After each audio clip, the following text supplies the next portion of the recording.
From sunrise to sunset, all day and night. Power Radio. All right, welcome back. That is Miss Sero with Akia, and it's playing right here on Power Radio. This is a Power Morning Drive show. My name is Anne Wanyoike, and as promised, we are going to get into our discussion this morning. I am joined by the President and CEO of the Youth Parliament of Kenya, Mr. Owaka Maxwel. It's really good to have you this morning. Join us. Good morning. Good morning. How are you feeling? How are you doing? I'm good, and thank you very much. Awesome. Karibu sana Power Radio. Thank you. Yeah, so let's just jump right into it. You can start by introducing yourself and a little bit about the work that you do at YPK. All right. I'm Owaka Maxwel, the President of the Youth Parliament of Kenya. At YPK, our main goal is to promote good governance. Right. I think governance, we have not gotten it right, and that's why Kenya has a lot of challenges, and the youth is left behind. So our work at YPK is to see that good governance is promoted. We need accountability, transparency in all that is being done. Yes. Right. Why was the YPK formed, and when was it formed? The journey of YPK gets back to 2019. Okay. It's a long journey. In 2019, the idea was conceived. We didn't manage to register the organization then due to several challenges. Then the coronavirus struck. Then moving forward, 2021, now when we were now unveiling the idea to the youth, we had people of like-minded, young people of the like-minded. They came together, they sat down and agreed that we can form a movement that look into the youth matters and youth affairs. That 2021, we tried to register the organization, and due to its nature, there were a lot of challenges in the registration process. A lot had to be adjusted to conform with the rules that governs the registration processes. Now we didn't manage in 2021, and also in 2022 we still had a lot of problems. Just moving forward, the registration of the YPK became valid in 2023 December, on 18th. Yeah. And we received our certificate on 2024, that's last year, in January. So since then, we have been doing mobilization, trying to talk to the youth to join the movement. The main reason why YPK was formed, as I had stated, is to promote good governance. And any elite out there understand and knows that good governance involves things like accountability and transparency and the respect to the rule of law. Now, we wanted the youth voice to be heard. And for us to engage and ensure that the youth voices are heard, we came up with a formation of parliament. We are taking a replica of the National Assembly so that the youth can also learn. Apart from promoting good governance, we also want the youth to learn and understand how governance work, how the structures work. So we took the replica of the National Assembly and the county assemblies, of course, because we are going to have county youth parliaments and the national youth parliament. We have done our elections that we achieved about 21%. Okay. And currently we are organizing by-elections. Okay. And we are also geared towards officially launching the organization in August 30th this year. So that will bring all the youths also to understand and join the movement. Then we will start the parliamentary debates where we will be having our bills, pass them. We are working towards partnering with National Assembly. We are about to initiate that so that they are now like the lead, but they can be mentors to the young generation in our parliaments. So whatever we'll discuss in our bills, if we pass our bills and we think it's something viable, then we can take it through the National Assembly for consideration. Yeah. If it is worth, then it can be taken to the President of the Republic of Kenya and be made law that can govern the country in the favor of the young generation. Yes. So because you are the president, were you also elected into this position? Or? Yes, of course, I was elected to this position. Okay. Yes. So I'm very curious to know, why was it important for you at YPK to model it after the real parliament in Kenya, and what do you think that does to the young people that engage YPK in also understanding actually the real process that goes on the electoral process in Kenya? We are trying to move away from going to the streets at the YPK. We believe that dialogue is something that is very important. We believe that when people are well informed, they can have the space. And if you look at the representation, youths are not very much represented in these seats. They have a lot of challenges. So for youths even to get to the parliament, it's always a big problem. Yes. So we thought it wise that let's have a model for them to showcase their leadership skills, to showcase their power and what they have to offer, such that the rest of the country can also see that so and so in the Youth Parliament of Kenya has some brain that can take the country forward. So we are trying to create a space for them to also learn into leadership. You realize that in Parliament, the National Assembly, or even the Senate, there must be some people who have never talked. They're just there, they warm the seats. To be seen, then not they to go be heard. home. Yes. Yeah, because they were elected. We want to eradicate such kind of a thing by ensuring that whoever is being elected to the parliament is somebody who can articulate issues. They can talk, they can raise the issues that the people they represent are in need of. Remember, the work of a parliamentarian, like the work of an MP, are only about three: representation, oversight, and legislation. The passing of the laws that are of benefit to the nation. Therefore, coming up with the model gives that space for the youth to learn, because they are the leaders. I normally believe, and we advocate, that youths are no longer leaders of tomorrow. They are leaders of today and tomorrow. Yeah, so what we are looking at and what we are really advocating for is inclusion. We need the youth to get their space. They need to really be included in governance, and that's what we are focusing on. But they will not be included if they don't speak out. So our slogan is your voice, your future. We want that voice in parliament, in a parliamentary setup. Let us debate things. Let us articulate issues. Now the Finance Bill 2025 is out. You have seen people are debating around it. The youth could have a space to talk about this, internalize it, so that they can also understand more of it. Yes. We are also looking at people going through the issue of constitutionalism, where youth need to understand what our constitution is all about, because we have realized that many young people are illiterate.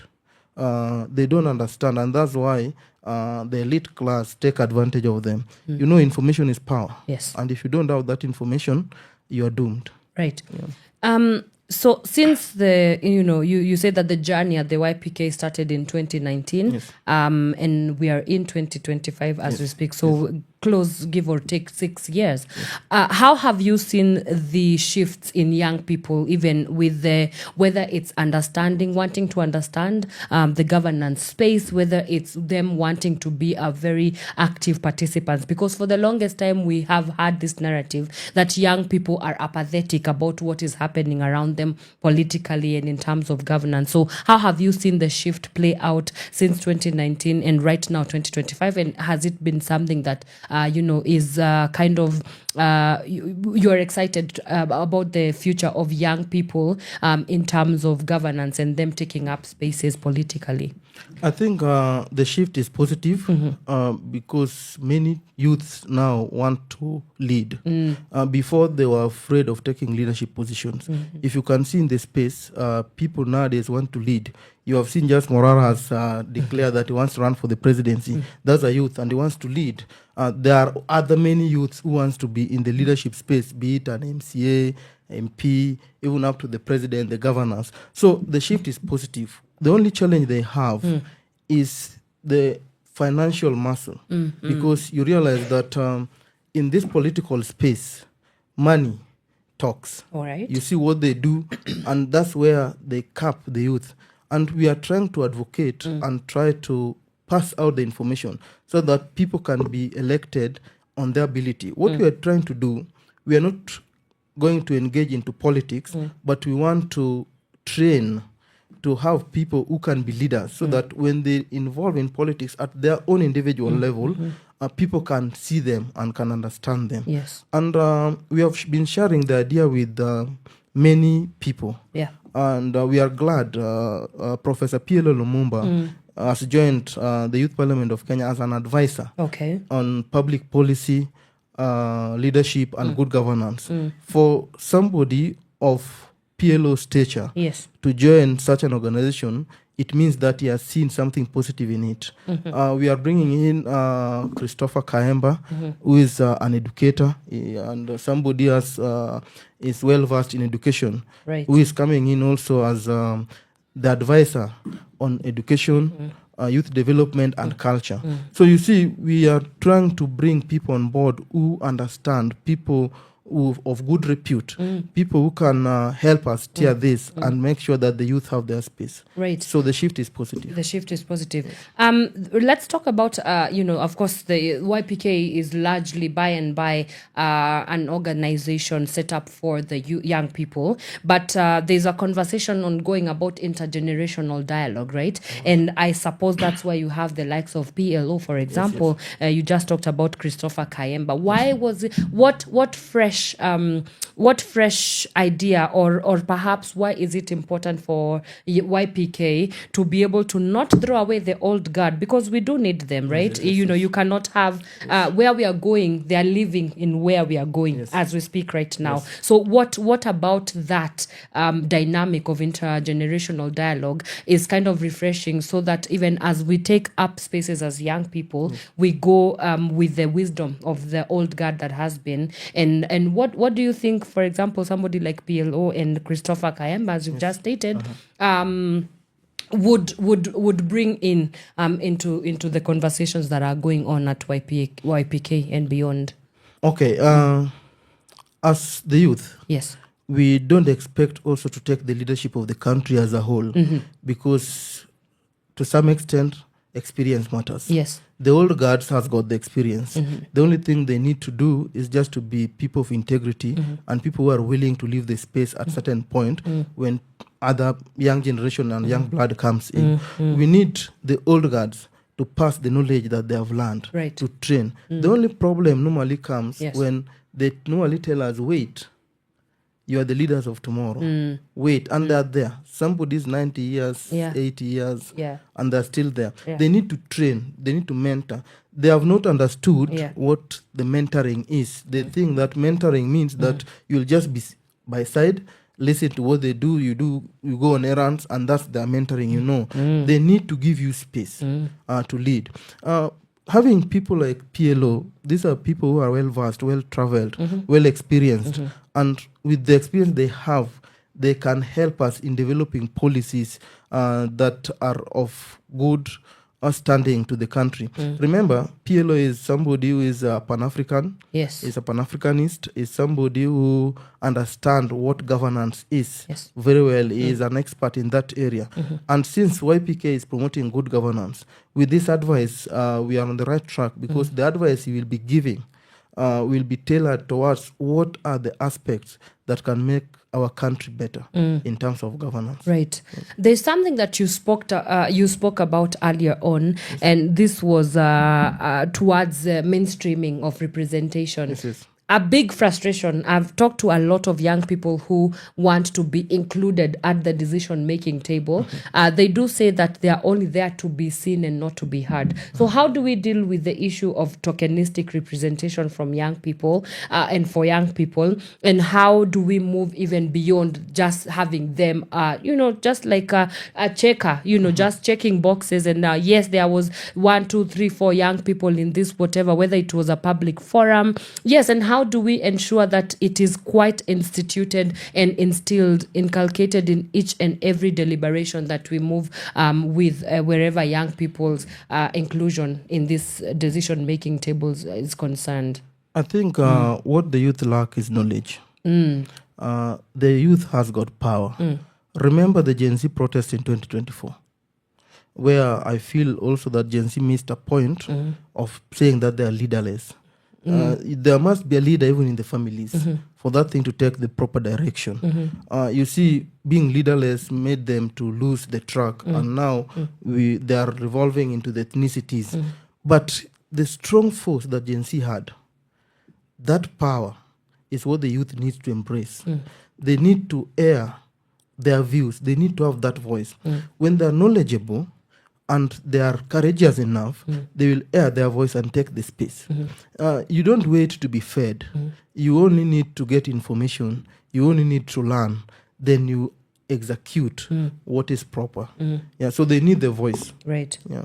If you're just joining us, we are still talking to Maxwel Owaka. He is the president and CEO at the Youth Parliament Kenya. We are deep into the discussion today, talking about how do we mainstream young people's engagement in governance processes, also, them being politically active, and how do we go even beyond the streets. Yes, as he has said, it's important to go to the streets, but there's something that should be done on a systemic and structural point of view that we can start exploring. So let's go back to this discussion, because I think it's something that we cannot move away from. The 2027 elections, they are looming, they are with us right now. Ground inasema nini? What are young people saying as regarding to the 2027 elections? I mean, are young people, first of all, even talking about voter apathy alone, do we have enough young people in terms of voter registrations going on? What is that discussion look like? Ground inasema nini? People are tired. Okay. And people want good leadership. The ground is stiff. But this is our nation. And we have to build it. Right. So many young people are showing interest to go for political seats, which we encourage. Are you? Because, no, I'm not going for one. Not yet. Not yet. Okay. I'm not let me build YPK Okay. and give the youth space. But sometime. No, not now. So, I'm into leadership. Right. We have politics and we have leadership. Yes. We have a politician and we have a leader. Personally, I would really want to be a leader. I don't want to be a politician. A politician is self-interest. What do I gain? But a leader will look into what really affect my people. So on the ground is a bit stiff. People are really suffering, but we hope there will be adjustments. In 2027, youths normally, the turnout has not reached that point that is needed. Yes. They make a lot of noise. Why do you think that is so? Because just as I told you, there is something we call voter education. People need to understand the importance of voting. Why should I take an ID and go to the ballot? The youth need to understand that. And in that regard, there is something we are doing on it, actually.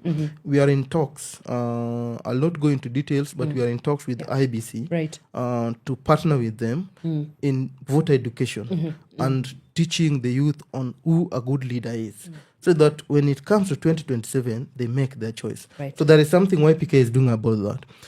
So the youth need that knowledge for them to turn out and say, person X is not a good leader for us.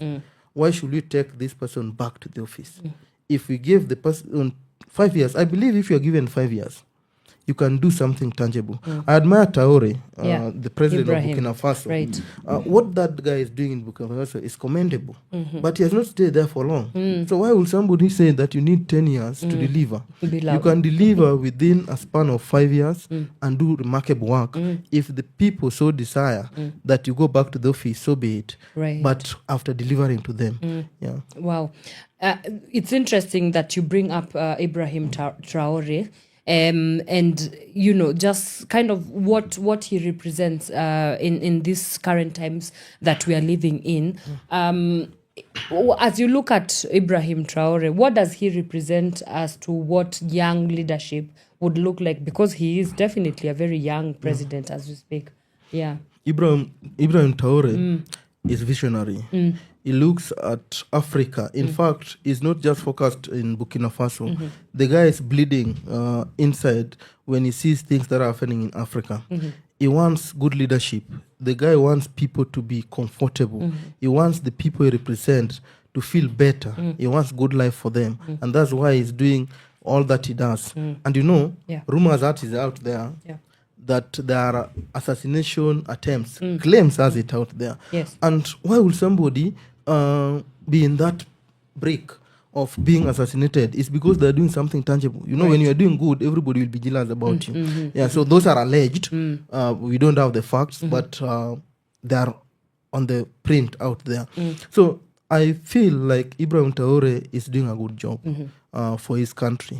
I think he's taking after the Thomas Sankara, the late. From the history, what we have read, the guy was also thorough in his leadership skills. Yeah. Right.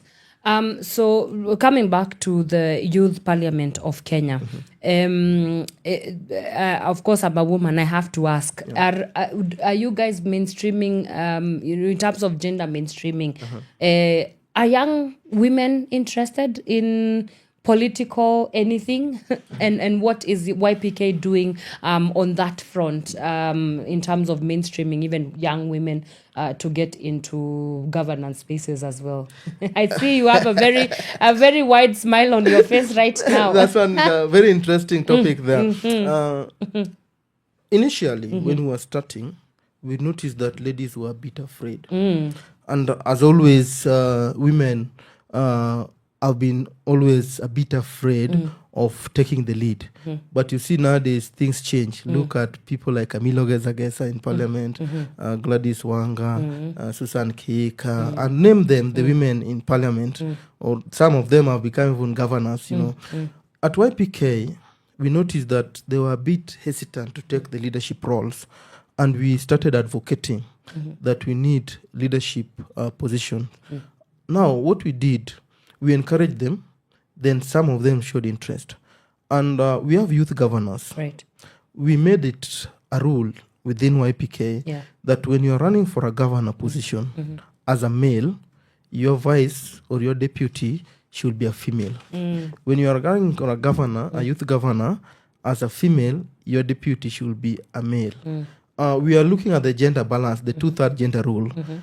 We have a board of directors that should have a minimum of 5 members and a maximum of 9.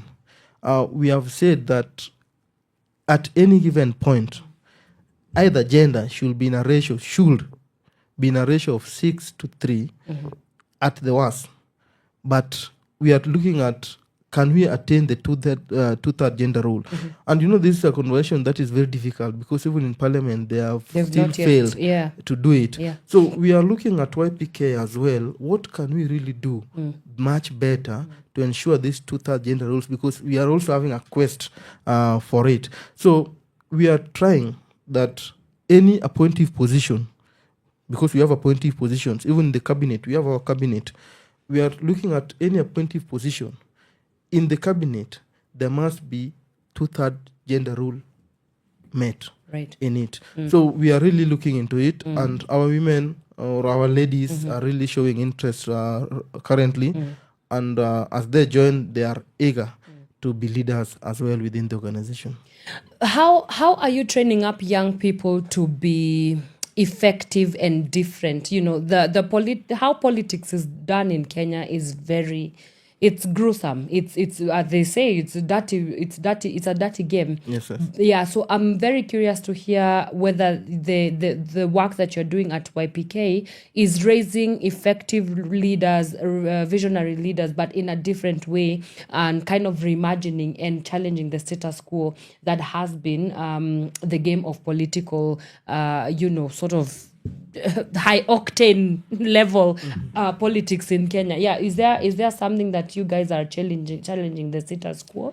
One of the challenges that we sent, I saw some people who are appointed to ministerial positions, the CSS, arguing that it doesn't matter whether you are appointed to a certain position.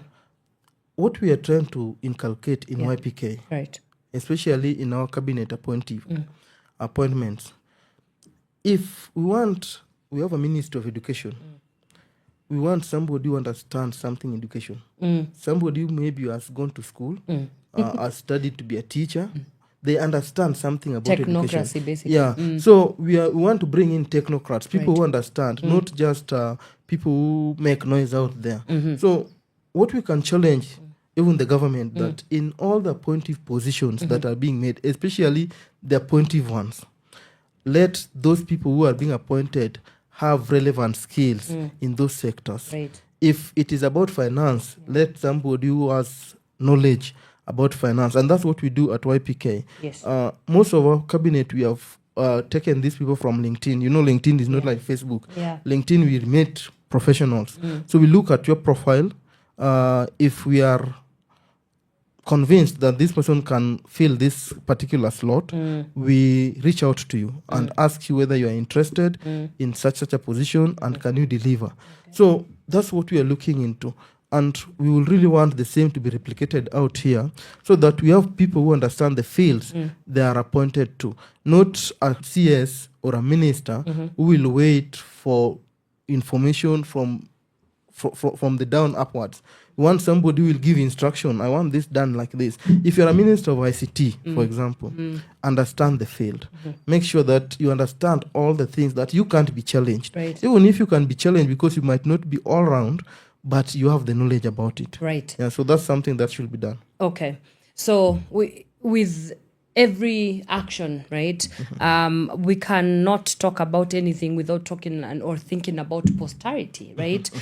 Posterity, the political sustainability, political pedigree. You want to be able to outlive, for example, the things that you are working on right now at the YPK. So my next question to you is about that. What are the transitional posterity measures that you have so that after somebody comes into the YPK, you've groomed them, they've become something that can actually get transitioned into national government? Or is there what are some of your posterity measures in terms of the transition into national government? And is that the goal? I should also begin with, is that also the goal? Like when somebody comes to YPK, goes through the process as rigorous as it is it only successful when they make it into national government, or there are other metrics of impact and transformation as well?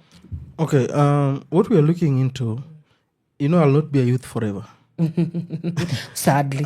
Yeah, I'll not be a youth forever. There will be a time Yeah. I'll be watching the TV and looking back and saying that we did a good thing. Right. We want this to continue. We want the continuity. The challenges, we cannot eradicate all of them. There will always be challenges at any particular time. Affirmative. It started from the time of Mzee Jomo Kenyatta. Up to now, we still have challenges.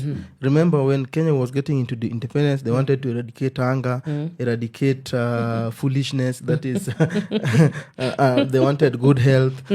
But we still struggle with these things up to now. So challenges will always be there. But we want to groom our members and put a structure that can live beyond just now. So what we are doing is, in every regulations that we put in place, in every action that we take, we foresee that the people coming after us either advance it or maintain it. It depends with the situation at that particular point. Yes. Wow. What are some of the philosophies at YPK that you ground yourself on, the principles that govern the way that you do the work that you do? Some of our principles that we need a teamwork. Okay. Teamwork gives you the voice. We need people who are genuine. So honesty is one of the things that we are looking into. Hard work. You need to be consistent and work always towards the goal. Yeah. So we are living in a very politically tumultuous time. Like you can attest to this, right? And I mean, it has always been like this, but mostly heightened, especially after the June 2024 anti-finance protest. I think something drastically changed in the political, social makeup of this country. And might I also add, young people at the center of everything that we are living in right now. So when you look back at 2024 and you look at the time that we are in, it's 1 year since the very historical moment that happened within the protest that took the world by storm. What do you think that revolution means for the young people of Kenya, and how do we even sustain the momentum so that you're not just coming here, maybe for example as YPK, and grooming the next cohort of young people that are only power focused instead of looking at the issues that they have come, the issues that have already been presented to them. So in light of the moment that we are currently living in, what would be the sustenance of the momentum? All right. We tell the youth, don't be power hungry. Don't be greedy. Because where it starts is greediness. Remember, even the time of protest of 2024, June 2024, it's alleged there were youths who were being paid to interfere with the process, to take another direction, while others are going through a different direction. Yeah. The youth needs to pull together. I always say, and as made it my quote, that nothing is for the youth without the youth. Right. So we must be present. So once we are present, we must have a direction. And direction, if you are power hungry, you become greedy. And when you are greedy, you'll be looking for money, and that's where corruption come in. And it will be like, it's me. I want to get there fast. I want to tell you, Anne, that today, many people join politics not to lead, not to deliver, but to get rich. Wow. Because they know very well that politics is the shortest route to amass the wealth. Right. They know very well that when I'm a leader, I will manipulate my ways and get that money. So many people, a few are good, but many people join politics today to amass wealth. And that's greediness, and that's why corruption is too rampant. Right. And dealing with corruption, it has been said many times, this is a cancer. Treating it has become very difficult. It needs a very radical leader at the top seat to deal with it. Yeah, because I believe the president is so powerful, despite working within the confines of the constitution, the president has the mandate to eradicate corruption from all levels of governance. So we are looking into it by ensuring that the youth comes together, they have their voice, and have a spirit of Ubuntu, the Ubuntu spirit, being selfless. Just be there, because leadership is not only when you get elected. There are leaders out here. Leadership is not only when you get to parliament. You can be a leader in a parastatal. Right. Maybe you're given, even at Power Radio, there is an MD. I don't know the structure you have. Maybe there is an MD, there is a finance officer. Those are leadership roles. And when you are not trustworthy, you cannot lead those roles. Yes. So transparency is something key. The spirit of Ubuntu is key. And we need to be accountable in every action. Wow. What are some of the biggest barriers to youth inclusion in leadership? Because it's a clear frustration. Intimidation. So many youths get intimidated. They can't express themselves. Number two, financial constraints. For example, now at YPK, everything that we have been doing is either money from our own pockets. Nobody sponsors us. It's self-funded? Yeah, nobody sponsors. We don't have a sponsor. We are building, and you will realize that there are things that we need to do. Now we have even a launch coming. Okay. And we don't have that money. When? And can Power Radio come to be the official media partner. Yeah, you can. But it can be it can be We joy. can talk, yeah. It can be joy. Yeah. So we have the launch in August 30th. We still don't have that money. Okay. We need to source that money. Right. We need to start from within. Yeah. So financial constraints is also a big problem. Number 3, people who have been there don't want to give the space for the young people. They feel like you are not Gatekeeping, experienced. yeah. You don't have the knowledge. You should just be there instead of bringing them close and showing them the way. Remember, even in political parties, we have youth wing. All political parties in their constitutions, they are required to have the youth league. leagues, yes. These youth leagues are not active. It's They are very ceremonial. They are ceremonial. Yeah. It's very apparent Yeah. because things are happening, but you don't see them call press conferences. You don't see them talk about the things that are happening in the country, right? So these are challenges that needs to be curbed. There are challenges that we need to make a conversation around. Yeah. Right. As we conclude our conversation, because I do see that we are really pressed for time. So right now, how do people get in touch with YPK? What are the criteria for joining? Is it even open to every young person of Kenya? Yeah, and how do they join the movement? How do they plug in with the work that you guys are doing?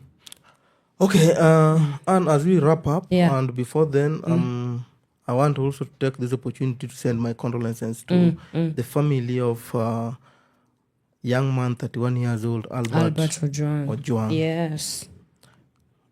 And where I sit, Yes.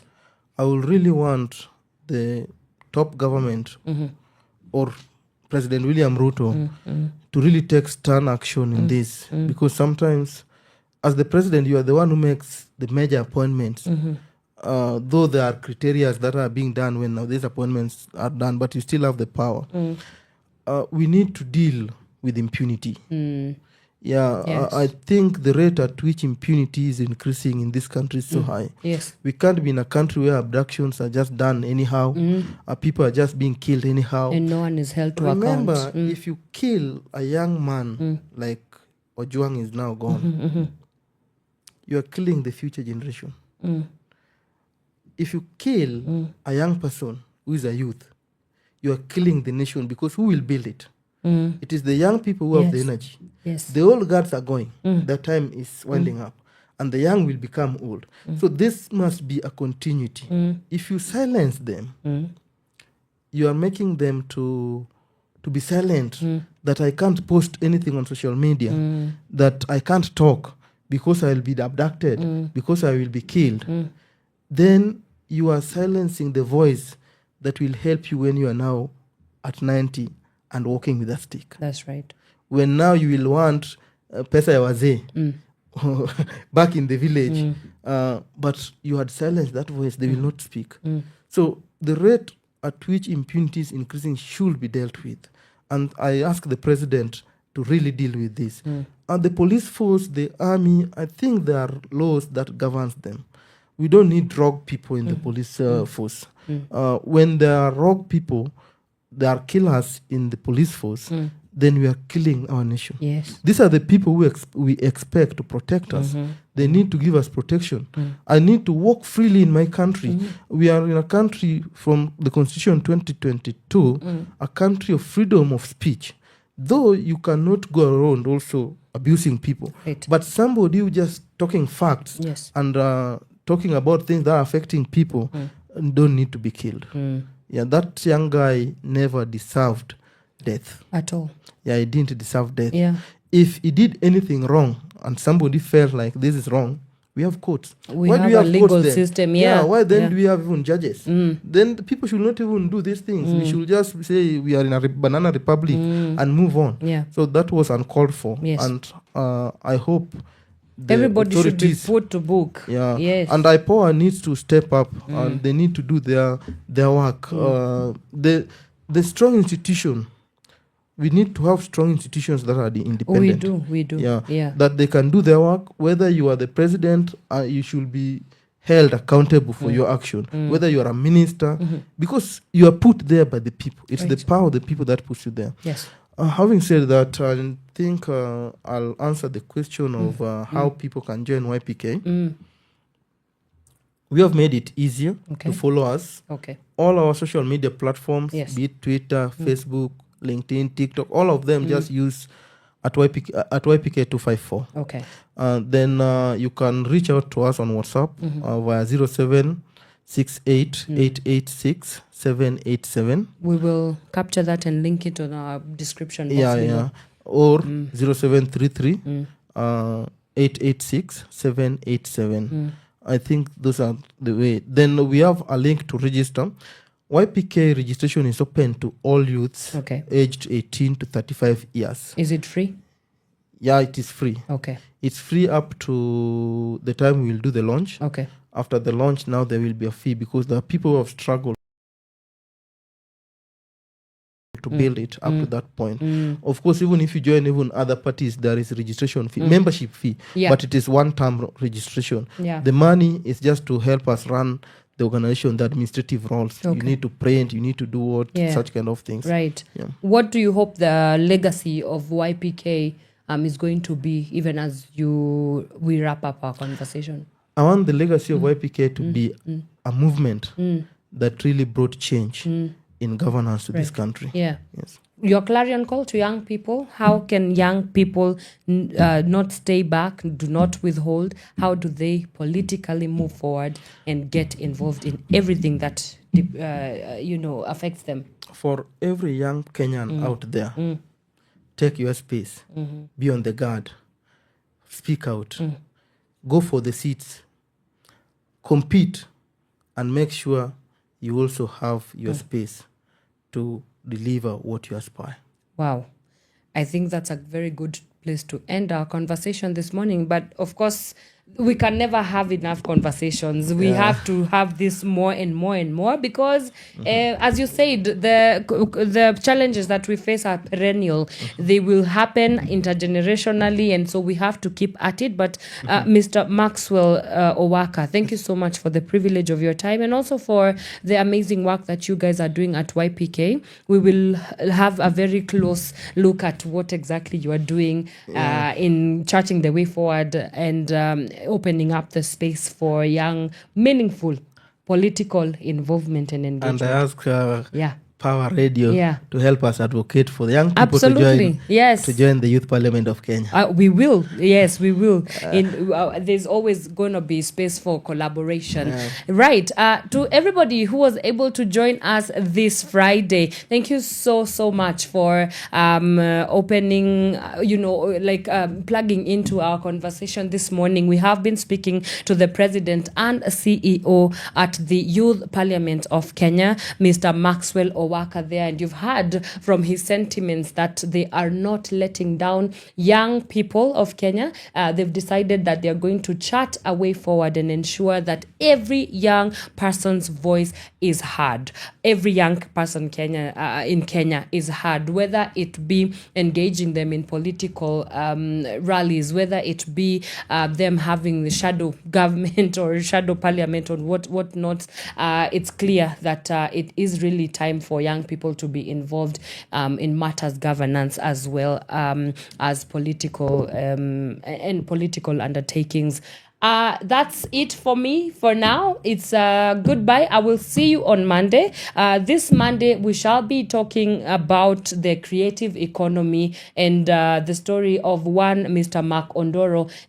Such amazing work that he's doing back in his home county, back in Kisumu, and how he is creating the opportunity for young people in the creative sector to express themselves, but also to speak into the current times that we are currently living in. So it's a conversation that we shall be having on Monday from 8 a.m. all the way till 10 a.m. I leave you in the very safe and able hands of Caroline Murote. She comes in at 11 a.m. With Shiva Sessions show. And then later on, we will have Pawarab, of course, as we do it. And then our resident reggae nerd, Miss Flozi Munyiri, comes in from 4 p.m. to 6 p.m. For all that reggae niceness. Have yourself a fantastic weekend, and I will see you on Monday, same time, same place. God bless. Goodbye for now. From sunrise to sunset, all day and night. Power Radio.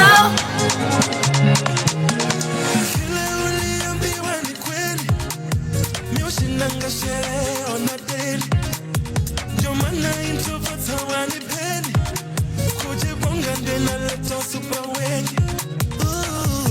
Wananiita papito papito.